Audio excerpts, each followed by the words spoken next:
Hello, this is Scott Jentz. Welcome to Sandbox Stories.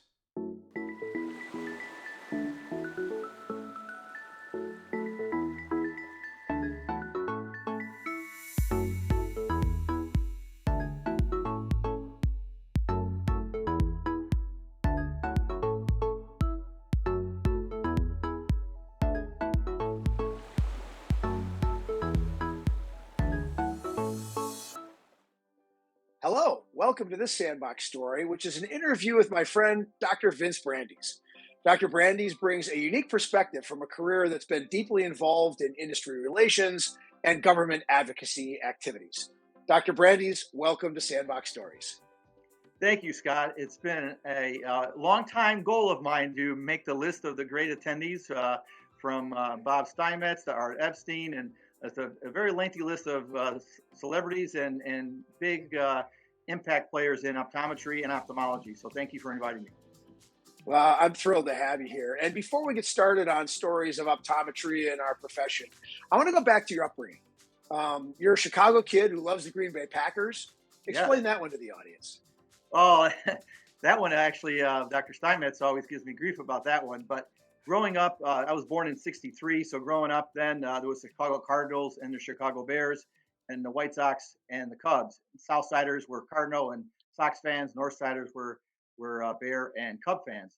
And then when George Halas wanted to have the entire city to himself, he kind of pushed the Cardinals out. And so we couldn't become Cardinal fans because we were not happy. I was like 3 years old to cheer for a team that couldn't stay and fight for the South Side. So one of the guys my grandfather knew was a fullback named Jim Grabowski, who went to U of I and was a South Sider, and he was drafted by the Packers. So we became Packer fans. And of course, the famous coach Vince Lombardi started there his a little earlier than that, and they were a winning team. And so we were Packer fans ever since. Well, I know you weren't named after Vince Lombardi because you're named after your dad, Vince Sr. Right. Yes. And in one of our early podcasts, one of your comments to me was how interested you were in some of the backstories and the cool aspects of backstories. And you have a really interesting one. Your dad owned and operated something I think called Pepe's Shell Mm-hmm. Station. Tell us a little Right. bit about that. So my grandfather started in 1939. He actually borrowed money from his girlfriend's mother, who eventually became my grandmother, to buy this small gas station. And then he turned it into two gas stations and a large service center. And then my dad took it over, and my uncle worked with them. And I grew up in this gas station at an early age. I remember 12 years old. For those young people in the audience, there was something called full service, where you didn't pump your own gas. So I was a gas jockey, and I fixed tires and did things that a full service gas station provided. When I was about 14, beginning of high school, my dad tried to show me how to be a mechanic. And I'll never forget, after stripping an oil plug for the second time, he said, "You're definitely going to college. You have zero mechanical aptitude." Uh, and the rest is kind of history. I got involved in optometry by my local optometrist. And then my dad, had some health problems, sold the gas stations, but my brother didn't even follow in his footsteps. But it was a definite unique upbringing in the sense that I worked with all my great uncles. They were all retired. One was a retired steel worker, retired mailman, retired electrician.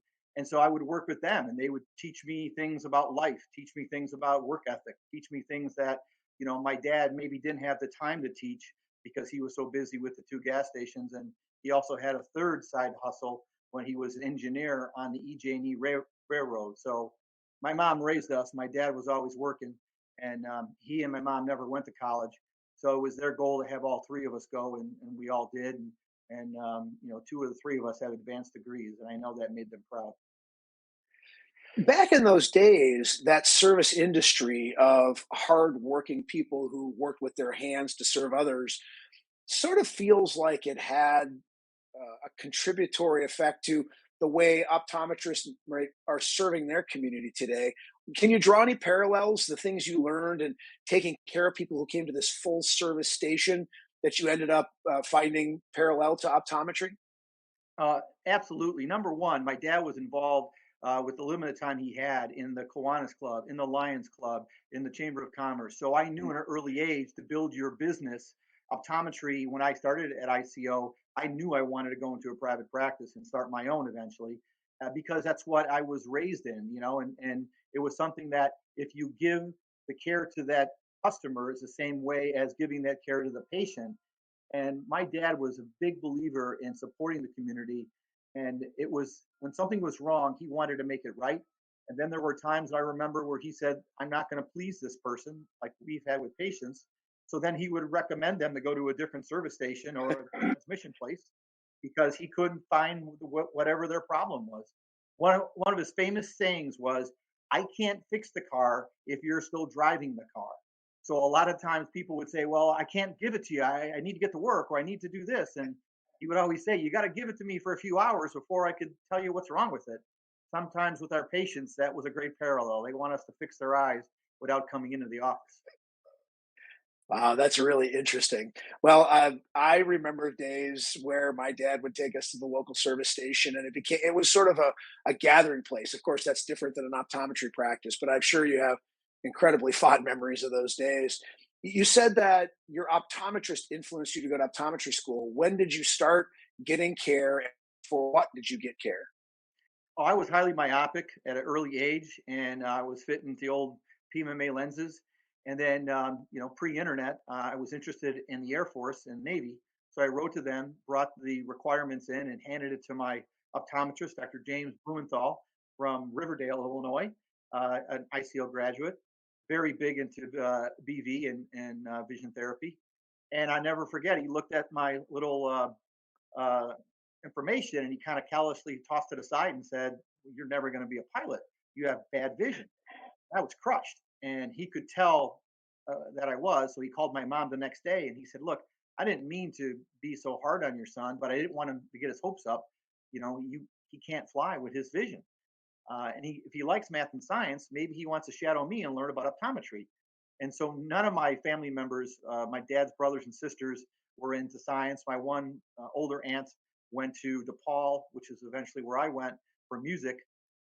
And so I was kind of the first one in our family on both sides to go to college. And to learn about math and science, I thought, well, why not optometry? And I was so impressed with Dr. Blumenthal and what he was doing with my eyes that he eventually wrote my letter of recommendation to ICO. And he's the reason why I'm an optometrist. That's really interesting. What do you remember the most about that fascination? Did he teach you about PMMA lenses and the math and science behind them, or was he teaching you about optics and refractive error? What was it? Do you remember specifically that really grabbed you? Actually, even though I never practiced it, and as Dr. Mano would probably say, barely passed BV and VT when I was at ICO, it was that. I mean, at a young age, I would he kind of I got a part time job there, and I would work with the young people, to learn about convergence insufficiency and some of the basic soft issues that he would have me work on. He had a full time tech, but I would kind of help her, and it was just kind of very cool to see these kids learning and getting better in school and doing better in sports just by his visual therapy practice. It was a really, pardon the bad pun, an eye-opening experience. So that's what I really enjoyed. But then when I actually got into school, it wasn't something that I felt a passion for. So you've talked a lot about ICO. You're a very proud person connected to the Illinois College of Optometry, and you graduated there in 1990. And then you did go into private practice. So tell me a little bit about that early part of your career. So I graduated in '90. I worked for two part-time as a part-time doctor, Mark Scourin and Carl Caesar, who's no longer with us. Great mentors of mine. Mark, his daughter actually became an optometrist. She graduated a few years ago. Michelle. They taught me about the business aspect. Scott, we had Neil Gelmar. That was our practice management course, which I didn't get a lot out of. But working with Carl and Mark, I got a lot out of how to get on a vision plan and how to pick a buying group and just learn things that ICO didn't teach me. So I always wanted to start my own practice, and I was living in an area of the western suburbs that there was a need in the town of Bartlett, northwest suburb. There was one optometrist in town, and he moved his practice to another location, but the practice building he left was rented. And I saw an ad in Chicago Tribune, optometric practice for lease. And I was like, wait, what the heck is that all about? So I met the landlord of the building, who was an orthodontist, and it was all set up, all the walls, the length of the rooms and all that. All I had to do was paint it and put new carpet down, and I was ready to go, get the equipment. And it was great because for the first, year, a lot of the patients would come to me because they remember the OD in that office. I wasn't the same OD. And then sadly, after he moved there, he passed away of cancer very young. And so the widow sold his practice. So I got a lot of patients just from being in that location and built my practice that way from 93 to '07 until I sold it. And then I went back to work with the college. So you also became very involved early in your career with the Illinois Optometric Association. You eventually became president, the youngest ever to hold that position at that time for the IOA. And I'm curious if you could tell us what got you motivated to get involved in organized optometry. Well, it goes back to my dad and my family. So my dad actually ran for state rep, didn't win. That was afterwards, but we were always a politically involved family. When people would or families would sit down, they talk about school, they talk about the day, and my dad and mom, to a lesser degree, would talk about the local things. In Chicago, there were 50 aldermen, and the aldermen were kind of kings. They controlled whatever went on in their ward, and my dad was very close to the alderman. I went to school with two of his sons. And so I understood at an early age what political things you need to be involved in if you want to get ahead. It could be something as a building permit, it could be something simple as getting your garbage can replaced. So I was aware of the political process. And then when I got into ICO and joined the IOA Student Club, we were at the time studying, both of us and our colleagues, studying for very hard, tough pharmacology exams that when I was going to graduate, I couldn't use, which made no sense. I actually took the Wisconsin boards, I took the Texas boards because at the time, those states were allowing those medicines. And so I was either I actually almost bought a practice in Delavan, Wisconsin. H. Greenberg, never forget the guy. And eventually I did not buy it because I wanted to stay in Illinois. So it was either sit there and practice substandard care or be part of the solution. And so I got involved with Dr. Tom Lawless and Dr. D.R. Gordon. And then we hired a new exec, Mike Horseman. And so I was part of the legislative team as a key person. And then that led into society president. And before I actually became society president, the current society president said, "You should run for the board. You have a passion for this. You understand politics. We need someone like you on the board." So I joined the board in '94, and then we passed therapeutics in '95. I was a small part of that team. Was led again by Dr. Lawless, and even Pete Kehoe had more major roles. But then when it came time to get orals, I was the chairman for the orals effort years later, and I was very proud of the work that we did and how we established it then for TPAs, because boy, it was tough getting through Dr. Lesher's courses and taking boards, and the fact that I couldn't use those drugs, but I could drive, north to, Wisconsin or go east to Indiana where I was born and use those drugs made absolutely no sense. One of the advantages of having guests like you on Sandbox Stories is to try to give my entire audience, regardless of age, context as to how optometry was in the past. And you talk about understanding politics, watching your dad stay connected to a Chicago alder, and simple things like replacing a garbage can and understanding that's how you get things done. And Mhm. while we still have local politics and legislatures at a state level, very few people in general, much less those in optometry, stay really involved in local politics to get their garbage can replaced. And so I find it fascinating that you connected those dots and understood that it was important for you to be a part of the team, not the person. Even when you were the leader for orals, it wasn't just because of you, but you connected the dots from your upbringing to do that. And I wonder if part of the reason we're challenged today with legislative activities as they are in our legislative profession, because people just don't have that much connection the way you did as a kid to the legislative process. Am I making too much of that? No, not at all. And I actually now in my role, I am the first optometrist lobbyist by AOA. I'm a contract lobbyist, so I work for our association in DC, and I'm also a part-time fundraiser for the AOA PAC. And in reaching out to volunteers, I mean, it's a small percent of our AOA members are donating to PAC, and the small group is doing the work for the majority, as it is even at a state PAC level. But in the phone calls that I'm reaching, whether it's I won't mention names, but two AOA former past presidents, as well as people who most of this audience would recognize, they're fed up and they're not supporting PAC. They're fed up with the whole process, whether that is the toxic environment that is in Washington, or the level of disconnect that we have. My vote doesn't count. They don't feel like it's a necessary part. Maybe it's an elitist view. Like, I'm a doctor. I don't want to have to get my hands dirty and go door to door, or even put up a sign in my office or house. I don't want to donate to PAC, because if I donate to PAC, this has been more in my recent work. Vince, I'm going to give you $1,000. It better not go to said party. It's got to go to that party. Don't you understand what a PAC is? We support people who support us. And, I'm not sure who. Vic Connors was probably one of the guys who started this term. I know Pete Kehoe used it a lot. Optocrat. And my family knows I'm not a Republican. I'm not a Democrat. I'm not even independent or libertarian. I'm an optocrat. I vote on who supports my profession. And lately, it's becoming more challenging because the polarization, whether it's the Supreme Court ruling or just in general, people feel like, well, how could you support this guy or gal when they are so anti-choice or anti-life or anti-gun or pro-gun? I've never encountered it before, and it's unsettling to see that. And so that's like people, I would say, in their 40s to 70s.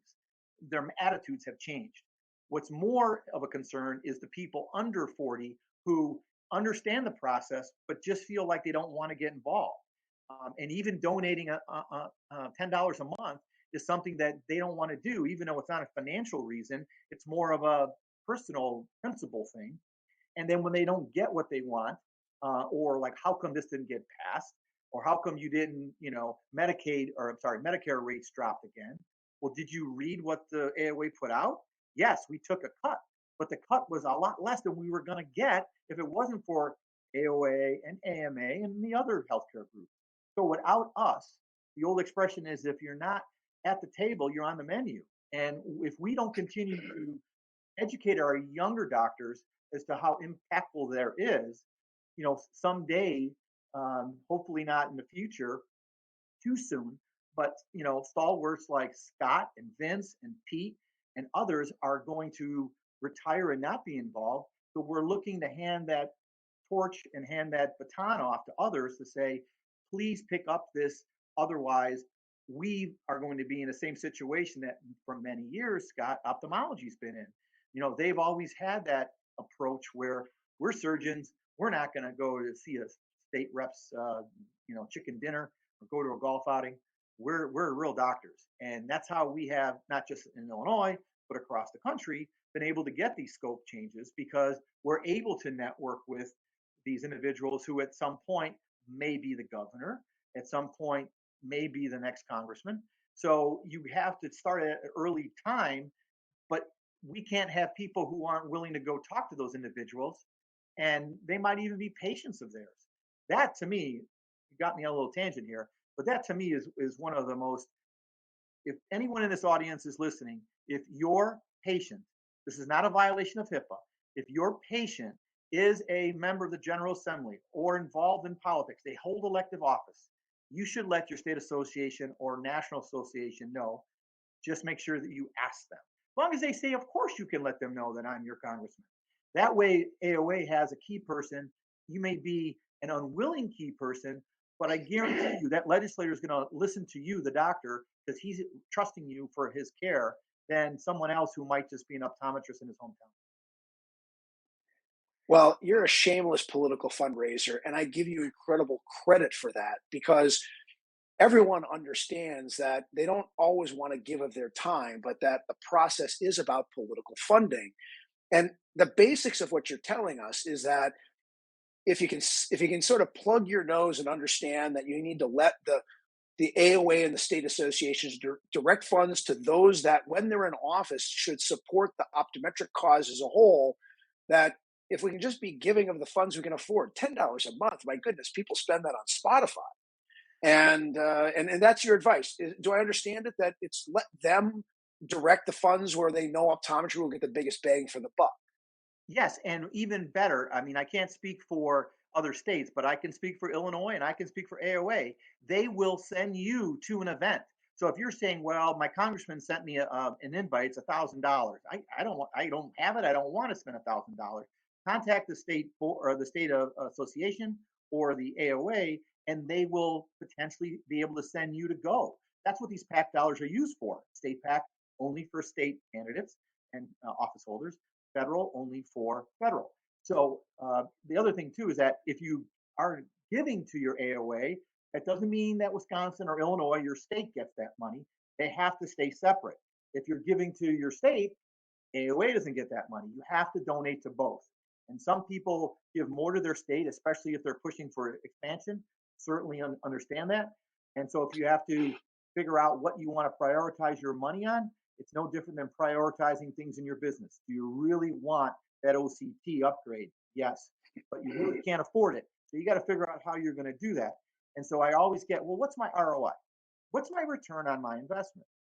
And depending on if it's a state or federal issue, federally it's easier because there are so many entities, so many vision plans, so many ophthalmologists, so many insurance companies who would love to take away things that we already have or block any potential growth or expansion of services at the VA. One of the recent issues, we finally got optometrists to practice at their highest level in the VA. Sadly, I'll bet if I had to take a poll, just do a doodle poll of optometrists, not members, just optometrists in America, I'm going to guess there's probably less than 25% of optometrists know that we have a United States senator who is an optometrist. And that's ridiculous for them not to know that because he was a congressman for 6 terms before that. And he just got elected to his 3rd term as a senator from Arkansas, Dr. John Bozeman. And so we have had others in office. Mike Whitaker from Kansas was a U.S. congressman. And we've had Mike Kreidler from Washington State. But to have a sitting senator helping us to get the VA, and he sat on the VA committee, to help let optometrists practice at their highest level to provide care for the vets was a big, big win. And without Dr. Bozeman, I'm not sure we would have got that, or it would have been a lot harder. Well, I can say that I was taught by really impactful politically active optometrists that you need to go to all the fundraisers, carry a check. Sometimes you're going to go to somebody's fundraiser that you didn't vote for. You're going to get mail from people soliciting funds when you go to these events that are from both parties, maybe people you align with, people you don't. But through those times, I was opportune to be side by side with the governor of Wisconsin, who helped pass most of our laws and supported us. And then I stood next to a vice president of the United States at a fundraiser, and I had a state senator in Wisconsin who's now the highest ranking, the longest serving senator from the state of Wisconsin in the U.S. Senate, in my office as a representative of my office locale when she was a state senator. And when you do these things, you feel like you're representing what every optometrist wants, which is best care for our patients that legislation can afford. And I just thank you for all that work you've done. It's really important. Yeah, it has. And one of the reasons when I left ICO in August of 21, I wasn't sure really what I was going to do. And John Himes and Matt Willett asked me if I wanted to participate, as a lobbyist in a fundraiser.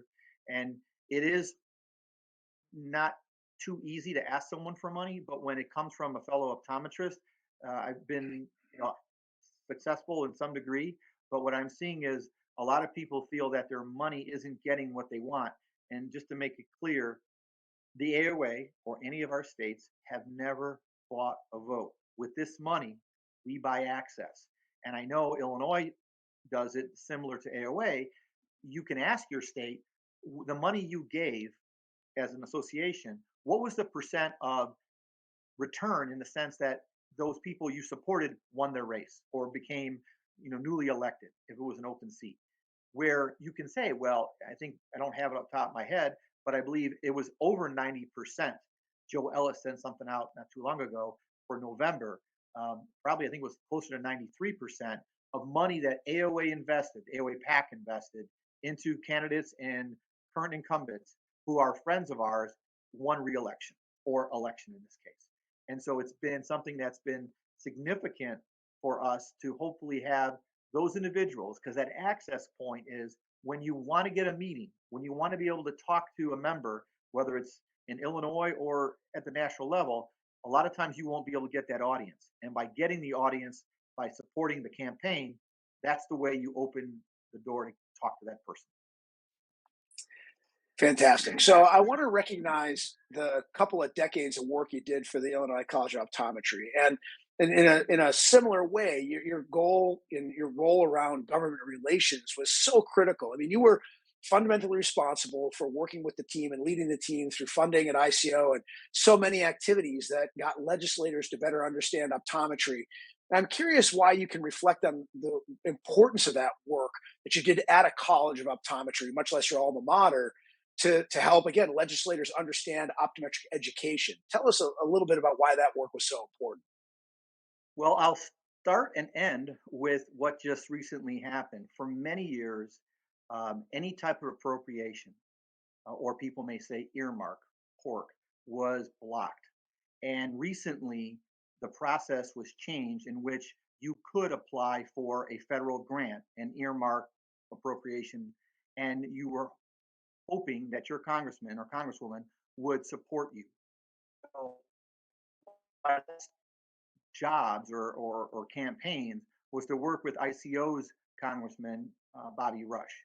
And Bobby's a patient of ICO. He's been involved going way back to Boyd Banwell, and he's been involved in the community since he was an alderman before that.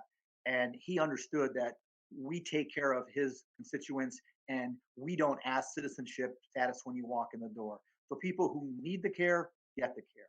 So when I went to Bobby and said, we would like to have some money to expand our glaucoma service, he asked me why. And I said, it affects the constituents of your district more than a district in the west suburbs. However, if someone wanted to come to us from the west suburbs because they didn't have insurance, especially someone who wasn't a citizen, we would still be able to take care of them.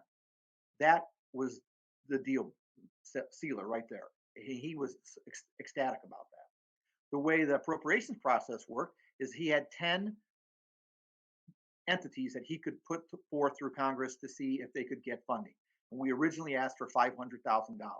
We eventually got $300,000, and President Biden signed it. It was an amazing process to see how they say there's two things in life you don't want ever to be seen made: sausage and laws.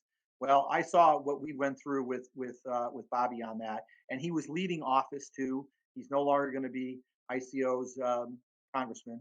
There's a Jesse Jackson's son, Jonathan, is now the new congressman. He'll be sworn in tomorrow.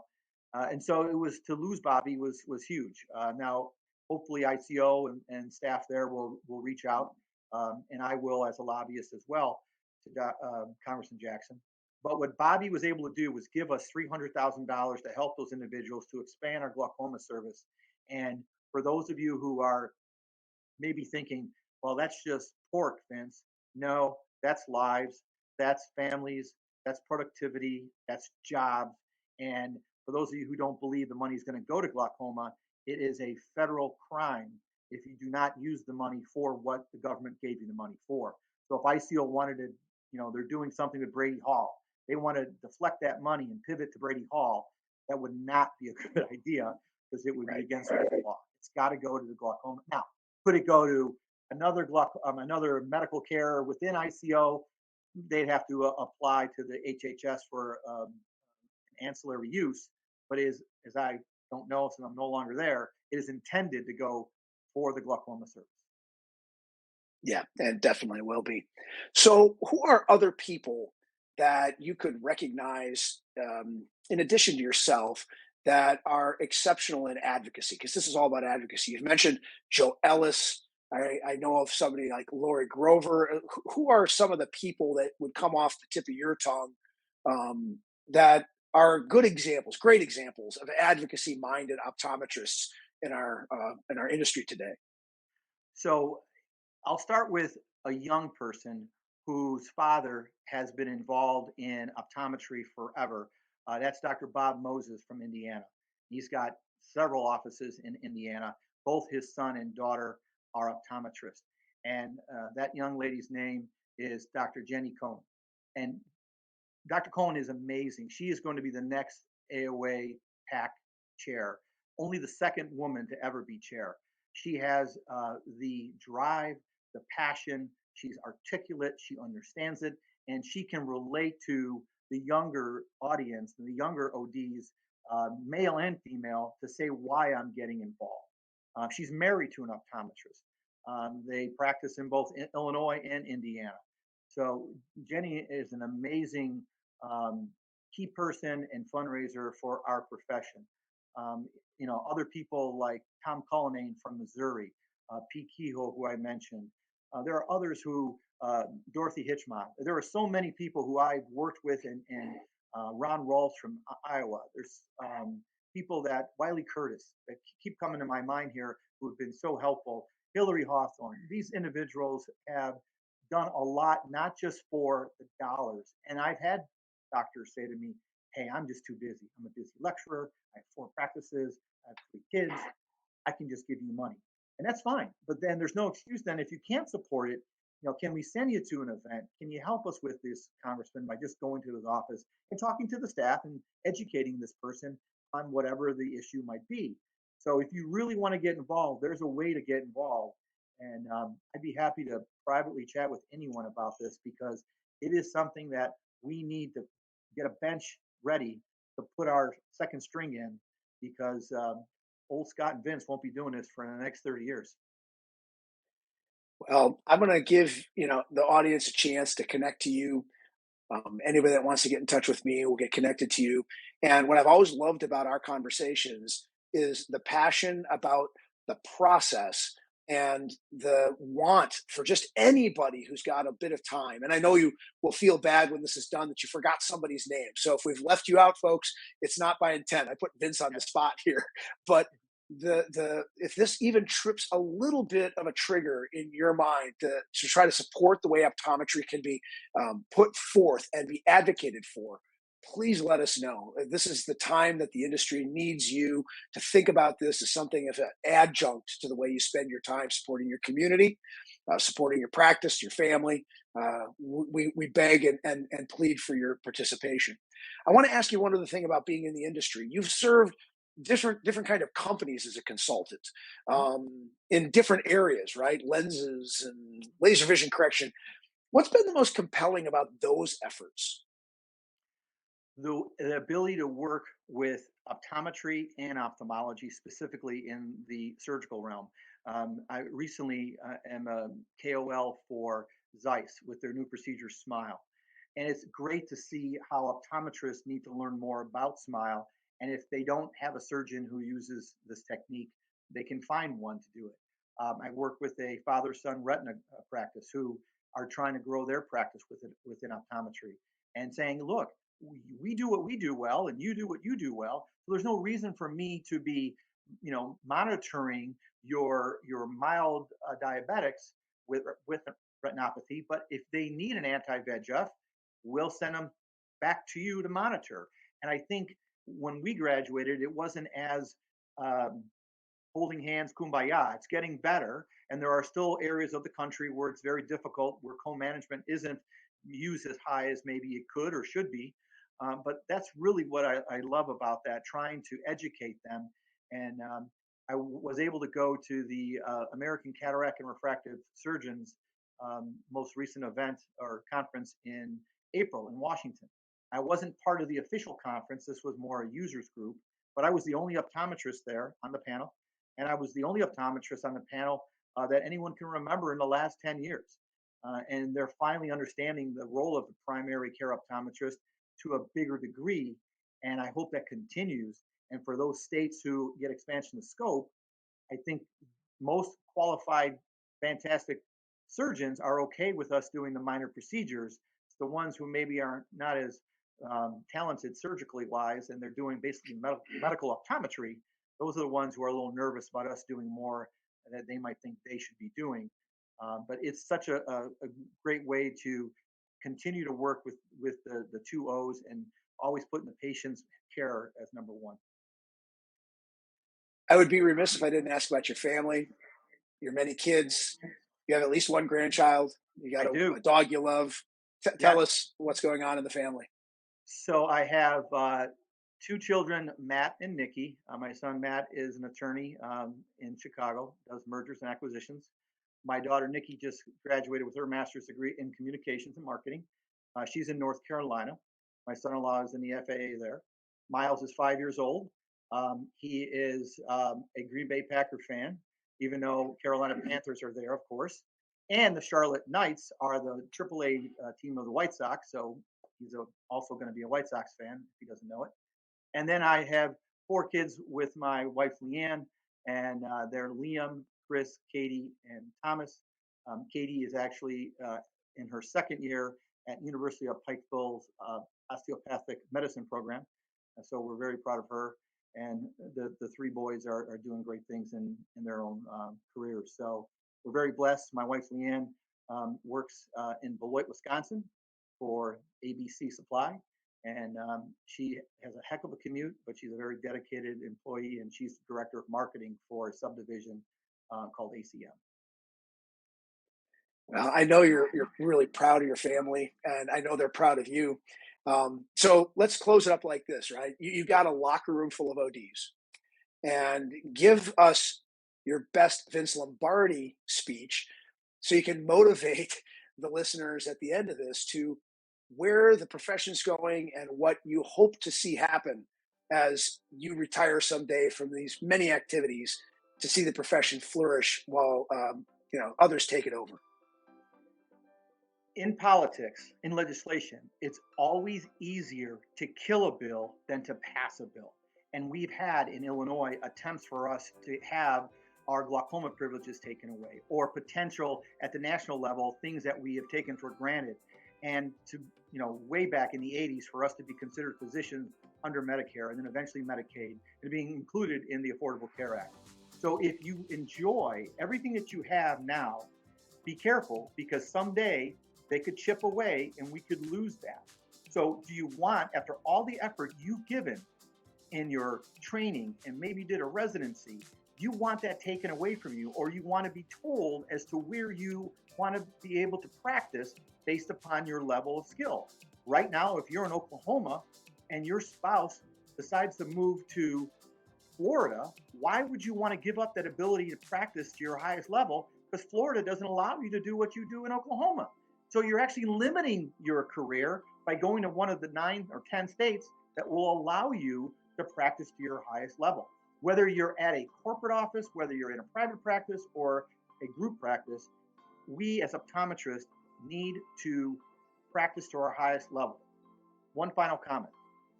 I'm 59 years old.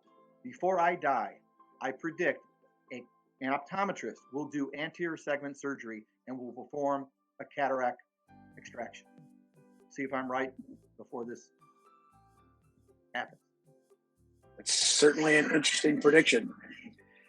Vince, I can't thank you enough for being my guest on Sandbox Stories. Your many stories show how passionate you are about the profession, and I'm thrilled to have heard that passion come through today. Thanks so much for all you've done for the profession and for your willingness to guide the next generation forward, my friend. Thank you.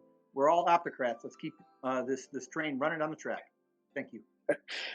Fantastic stuff from Dr. Vince Brandys. To the audience, thanks for attending. And until my next Sandbox Story, be great at all you do.